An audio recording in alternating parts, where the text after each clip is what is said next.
Olá, dê saúde para você e para quem precisa. E o assunto de hoje é sobre o resumo do livro O Grande Livro da Saúde Natural. Autor Agora Inc. Capítulo 1 fala sobre dor. Bora entender? Dissecando a doença da dor crônica. Vamos entender o que significa esse assunto? Vem comigo. Pesquisadores sabem mais do que nunca sobre a dor crônica, mas, infelizmente, as notícias não são as melhores. Parece que, no fim das contas, a dor crônica não é um sintoma, mas uma doença por si só. Essa distinção tem muita relação com as diferenças fisiológicas entre a dor crônica e sua equivalente mais curta e imediata dor aguda. As dores agudas normais funcionam como um sistema de alarme do seu corpo. Quando o tecido é lesionado, desencadeia diversas substâncias inflamatórias que ativam o cérebro para sinalizar dor. Esses sinais são transmitidos pelos receptores sensoriais da dor, chamados de nociceptores, que se comunicam com os nervos da medula espinhal. Depois disso, o sinal é transmitido para o córtex cerebral.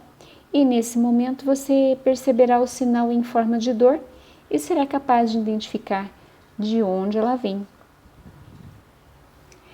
Essa sensação é essencial para que o tratamento da lesão seja adequado e para evitar situações de riscos no futuro.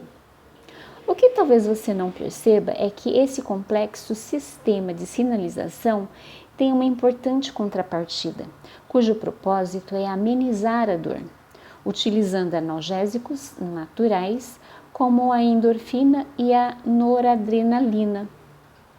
Pense, a sensação de dor de um simples corte ou hematoma é muito curta em relação ao tempo necessário para que essas lesões estejam completamente curadas.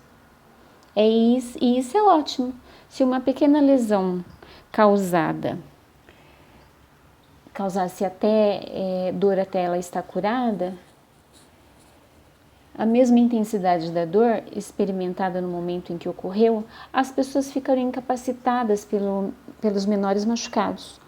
Por isso, é fácil perceber o quão essencial é um mecanismo analgésico natural e quantos problemas podem surgir caso ele se desequilibre. Infelizmente, é isso que ocorre em casos de dor crônica, como fibromialgia e artrite. Nociceptores utilizam o neurotransmissor glutamato para retransmitir sua mensagem para a medula espinhal.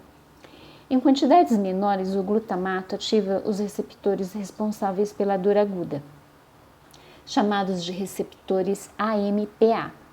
Mas após diversas ativações ou quando o glutamato é liberado em maiores quantidades, um outro tipo de receptores, chamados receptores NDMA, são ativados em seu lugar. Essa transição tem consequências físicas desastrosas. Por que as soluções convencionais não funcionam? Bora entender comigo por quê? Vem comigo. Quando a dor aguda se torna dor crônica, toda a estrutura responsiva à dor é alterada e, frequentemente, nada pode ser feito para evitar a situação. Como resultado dessas alterações, os receptores de dor tornam-se mais excitáveis e sensíveis e necessitam de menos estímulos para receber o sinal da dor. Consequentemente, estímulos ainda maiores são necessários para amenizar o sinal e, ao longo do tempo, o mecanismo analgésico natural irá se exaurir, tentando acompanhar os receptores hipersensíveis. Essa transformação extrema nas rotas químicas significa que a dor se distancia da lesão original que a ativou. Ademais, ela permanece como parte de um sucessivo ciclo vicioso, da mesma maneira que é vivida. Memória de um evento traumático pode causar transtornos emocionais anos depois que ele ocorreu. O resultado são dores e inflamações crônicas, frequentemente sem origem identificável, que apresentam ainda mais resistência a tentativas convencionais de aliviá-las. Esse tipo de dor teimosa e debilitante é o maior indicativo dos dois principais tipos de artrite e artrose e artrite reumatoide, AR. Mas ainda precisamos considerar as diferenças entre essas duas doenças. Diferentemente da artrose, que é uma doença relacionada à idade ou desgaste das articulações devido a lesões, a AR é uma doença autoimune. Ela se manifesta quando o sistema imunológico se volta contra o corpo e começa a atacar tecidos saudáveis, um fenômeno que causa um estado de inflamação semipermanente nas articulações, normalmente nas menores mais próximas das mãos, como os nós dos dedos. Ao longo do tempo, a inflamação pode destruir completamente as articulações. Às vezes, esse processo leva menos de 2 anos. Analgésicos, sejam os AINs, comprados na farmácia ou a infame classe de drogas conhecida como inibidores seletivos de COX-2, são impotentes contra essa degeneração gradual e, ao mesmo tempo em que mantém alguns sintomas da artrite sob controle. O resultado permanece o mesmo. COX-2 é uma enzima que participa da formação de prostaglandinas, sinais químicos que aparecem num processo inflamatório crônico. Não se deve depender de qualquer uma dessas tais soluções. Todos já ouviram as advertências em relação a elas. Os inibidores seletivos da COX-2, que um dia foram enaltecidos como descobertas revolucionárias, por exemplo, o Vioxx e o Celebrex, repetidamente foram associados ao aumento de risco de infarto.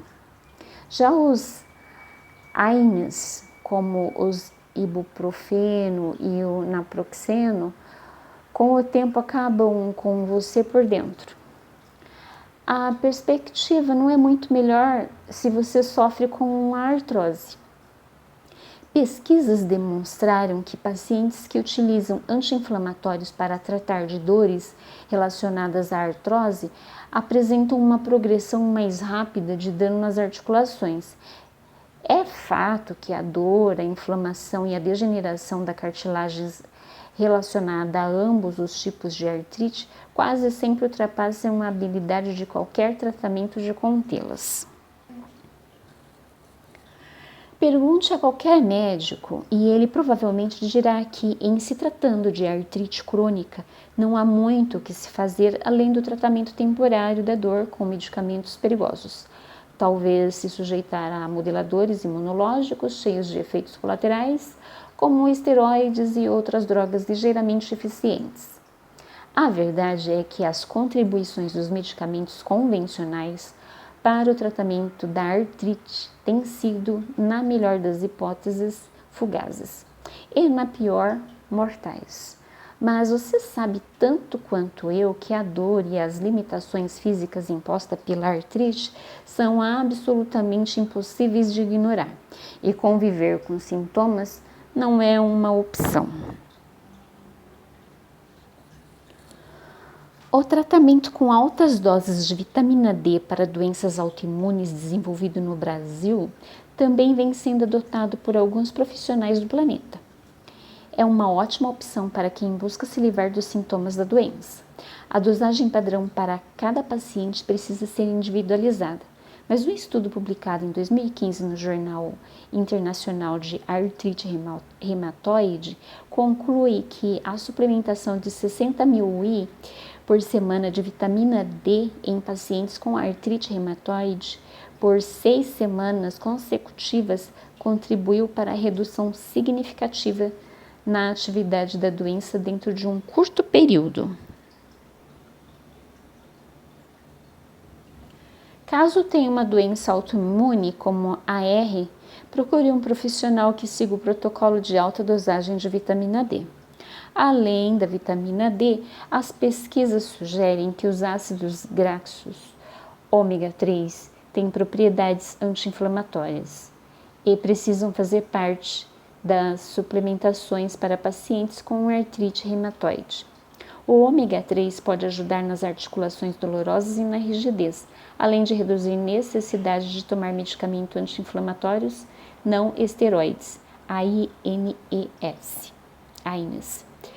Um estudo descobriu que os pacientes com AR que tomaram 10 gramas por dia de óleo de fígado de bacalhau, cerca de 2 colheres de chá, foram capazes de reduzir em mais de 33% a ingestão diária de remédios.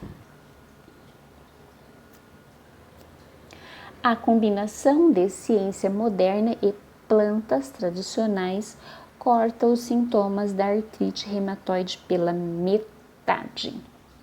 Esse é o próximo tema. Vem comigo e vamos decifrá-lo neste momento.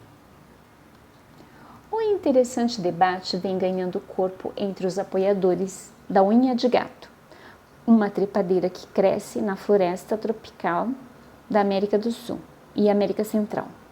Se por um lado, seu histórico de séculos fornecendo alívio às pessoas, fala por si só.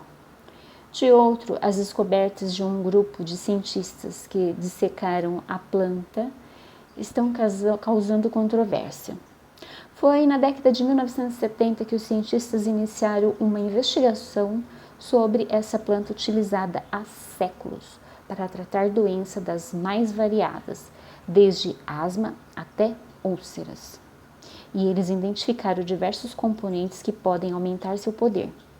Eles catalogaram pelo menos 6 tipos de alcaloides oxidólicos, os quais podem fortalecer o sistema imunológico. Em dezenas de estudos clínicos, os alcaloides oxindólicos da unha de gato demonstraram ter a capacidade de melhorar a resposta imune e aumentar a produção de células brancas, bem como de diminuir inflamações. Com base nessas pesquisas, a unha de gato se tornou um popular tratamento complementar de combate ao câncer e à AIDS. Cientistas isolam os alcaloides responsáveis pelos benefícios da unha de gato. Esse é o próximo tema. Vem comigo. Há alguns anos, um grupo de cientistas austríacos foi um pouco mais longe. Eles classificaram os alcaloides oxindólicos da unha de gato em 2 grupos distintos: alcaloides oxindólicos pentacíclicos, AOPs, e alcaloides oxindólicos tetracíclicos, AOTs. A pesquisa demonstrou que apenas os AOPs são responsáveis pelos efeitos da unha de gato no aumento da imunidade e que os AOTs inibem esses efeitos positivos. Em um dos estudos, o autor chegou a dizer: estudos recentes demonstram que os alcaloides tetracíclicos possuem efeitos antagônicos aos dos alcaloides pentacíclicos. A mistura desses 2 tipos de compostos, portanto, é inadequada para uso medicinal. No entanto, a ideia de que um dos componentes faz todo o trabalho não costuma ser bem recebida. Isso me lembra do antigo comercial de doce. Quem é o responsável pelo sabor? O chocolate, o caramelo ou o biscoito? Obviamente são todos. Bem, esse assunto é muito interessante, nós vamos terminar por aqui. Dê saúde para você e para quem precisa e a gente se vê no próximo vídeo. Até mais!